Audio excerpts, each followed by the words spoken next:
जादुई हिरण। ये क्या? जंगल के सारे जानवर इतने डरे हुए और परेशान क्यों हैं? और इस जंगल में एक भी जानवर का बच्चा क्यों नहीं नजर आ रहा है? आखिर क्या बात है? आइए जानते हैं इस कहानी में। रात का समय था। लोमड़ी अपने नन्हे से बच्चे को लेकर चुपके से जंगल छोड़कर भाग रही थी। बच्चा बहुत छोटा था, वो भाग नहीं पा रहा था, तो लोमड़ी उसे अपने मुंह में पकड़कर भागने लगती है और मन ही मन सोचती है, हे भगवान, इससे पहले कि उस दुष्ट की नजर मेरे बच्चे पर पड़े, मुझे जंगल छोड़कर जाना होगा। यूं लोमड़ी भाग रही थी कि वहां शेर के सिपाही आ जाते हैं और उसे घेर लेते हैं। मेरे बच्चे को छोड़ दो, इस पर रहम करो। अगर हम तेरे बच्चे पर रहम करेंगे तो महाराज हमारे बच्चों को मार डालेंगे। सिपाहियों, ले चलो इन दोनों माँ बेटे को महाराज के पास। यूं वो लोमड़ी और उसके बच्चे को शेर के पास ले जाते हैं। शेर बड़ा ही जालिम और निर्दयी था। उसे बच्चों का मांस खाना बहुत अच्छा लगता था।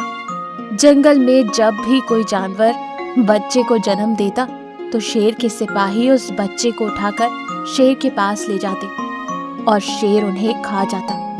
महाराज, मेरे बच्चे को छोड़ दीजिए, मैंने आपकी बहुत सेवा की है, अगर खाना ही है तो मुझे खा लीजिए। अरे वाह लोमड़ी, तू जानती है मुझे बच्चों का मांस बहुत अच्छा लगता है।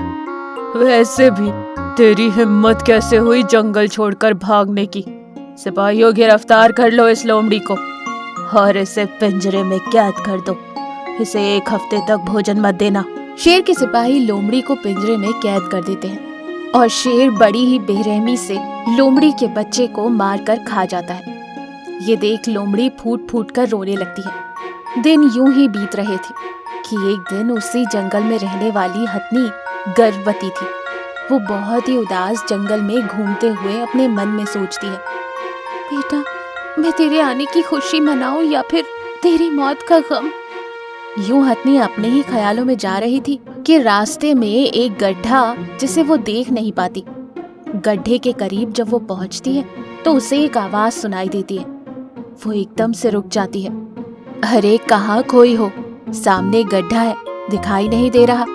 एक पल की भी देरी होती तो सीधे भगवान के पास चली जाती। हथनी पीछे मुड़कर देखती है तो हिरन खड़ी थी। तुमने क्यों रोका मुझे बहन? मर ही जाने देती। अरे कैसी बातें कर रही हो? तुम्हें देखकर तो लगता है कि तुम गर्भवती हो। तुम्हारा ना सही कम से कम अपने होने वाले बच्चे का तो ख्याल करो। लगता है तुम इस जंगल में नई हो, इसीलिए ऐसा कह रही हो। वैसे तुम्हें देखकर लगता है कि तुम भी गर्भवती हो। तुम्हारे लिए अच्छा यही होगा कि तुम जहां से आई हो वहीं चली जाओ। क्या बात है, साफ साफ कहो। हथनी सारी बात हिरन को बताती है। यह राजा है कि राक्षस? उसे नन्हे मासूम बच्चों पर रहम नहीं आता। उसे तो सबक सिखाना ही पड़ेगा। ये कहकर हिरन एकदम से 6 बच्चों को जन्म देती है। ये देख हथनी चौंक जाती है। अरे ये कैसा चमत्कार है? बिना प्रसव पीड़ा के तुमने एक साथ 6 बच्चों को जन्म दिया है। घबराओ नहीं दोस्त, मैं एक जादुई हिरन हूँ। हम मेरे बच्चे उस शेर को सबक सिखाएंगे। बस तुम शेर के पास जाकर उसे ये खबर दे दो कि मुझे 6 बच्चे हुए हैं। हथनी शेर के पास जाती है और शेर को हिरन के बच्चों के बारे में बताती है और शेर अपने सिपाहियों को तुरंत कहता है, जाओ जाकर उस हिरन के बच्चों को उठा लाओ। शेर के सिपाही हिरन और उसके 6 बच्चों को शेर के पास लाते हैं। अरे वाह, 6 बच्चे! आज तो इन्हें खाकर बड़ा मजा आएगा। शेर यूं हिरन के बच्चों को पकड़कर खा लेता है और जैसे ही वो बच्चों को खाता है उसके पेट में अजीब सी हलचल होने लगती है। उसके पेट में बहुत ज्यादा दर्द होने लगता है। मेरा पेट, ये क्या हो रहा है? मेरा पेट ऐसा लग रहा है जैसे दर्द के मारे फट ही जाएगा। मेरा पेट, जल्दी से कोई उल्लू वैद्य को बुलाओ। शेर को यूं तड़पता देख सारे जानवर चौंक जाते। उल्लू भी वहीं खड़ा था। अरे उल्लू, खड़े खड़े मेरा मुंह क्या देख रहा है? जल्दी कुछ कर, नहीं तो मैं मर जाऊंगा। अरे मरता है तो मर, न जाने तूने कितने मासूम बच्चों को मार डाला है, तुझे तो यही सजा मिलनी चाहिए। उल्लू की ये बात सुनकर लोमड़ी कहती है, हाँ सही कहा तुमने, इस राक्षस का यही अंजाम होना चाहिए। अरे साथियों, आओ इसका इलाज हम करते हैं। और सारे जानवर मिलकर शेर पर हमला करते हैं और उसे मार डालते हैं। शेर के मरते ही राजा के सिपाही जानवरों के गुस्से को देखकर दुम दबाकर वहां से भाग जाते हैं। हिरन दोबारा जादुई शक्तियों से मरे हुए बच्चों को जिंदा कर देती है। ये देखकर जानवरों की खुशी का तो ठिकाना ही नहीं रहता। हिरन बहन, तुम्हारा बहुत बहुत शुक्रिया। आज तुम्हारी वजह से हमारे बच्चे हमारे साथ हैं। आज के बाद इस जंगल में कोई मुसीबत नहीं आएगी। तुम सब खुश रहो बस। ये कहकर हिरन और उसके 6 बच्चे गायब हो जाते हैं और जंगल में फिर से खुशियां छा जाती हैं। एक बार की बात है, एक घना और सुंदर जंगल था। जंगल के सारे जानवर बहुत ही प्यारे थे, मिलजुल कर रहते थे। इस जंगल में चिंटू नाम का एक बंदर रहता था। एक दिन खरगोश चिंटू से बोला, अरे यार चिंटू, चलना चलकर जंगल की सैर करते हैं। काफी दिन हो गए हमें जंगल की सैर करते हुए। अरे नहीं नहीं, हम जंगल की सैर पर निकल गए तो मेरे मूंगफलियों के खेत का कौन ख्याल रखेगा। चिंटू अपने खेत में मूंगफलियां उगा रहा था। अपने खेत की वो अच्छे से देखभाल कर रहा था। वो खेत को छोड़कर कहीं नहीं जाता था। 24 घंटे खेत की रखवाली करता था।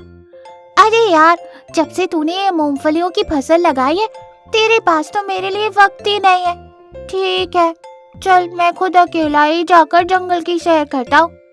अरे दोस्त, तू तो बुरा मान गया। अगली बार मैं तेरे साथ जरूर चलूंगा।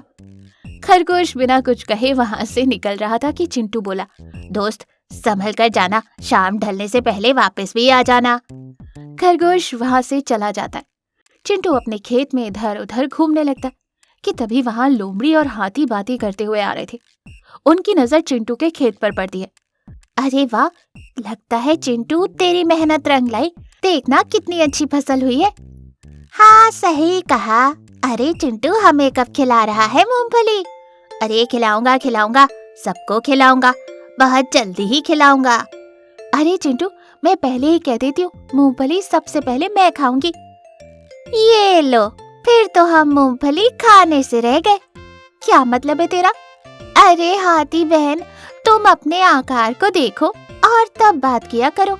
अगर पहले मूंगफली तुम खाओगी तो हमारे लिए बचेगा ही क्या? ये सुनकर हाथनी बहुत गुस्से में आ जाती। अरे ओ लोमड़ी, बंद कर अपनी बत्ती सी, नहीं तो ऐसा मजा चखाऊंगी ना कि नानी याद आ जाएगी। अरे अरे, तुम तो मजाक मजाक में ही बुरा मान गई। मैं तो मजाक कर रही थी। तू और तेरा घटिया मजाक। अरे अरे, बंद करो झगड़ा। अच्छा चिंटू, अब हम चलते, काफी देर हो गई। यूं हाथी और लोमड़ी वहां से चले जाते। चिंटू अपने खेत को लेकर बहुत खुश था।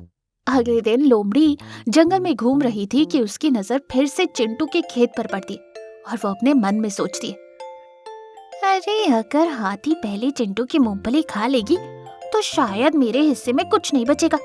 मैं मौका देखकर चुपके से चिंटू के खेत में से थोड़ी मूंगफलियां निकाल कर छुपा लेती हूँ।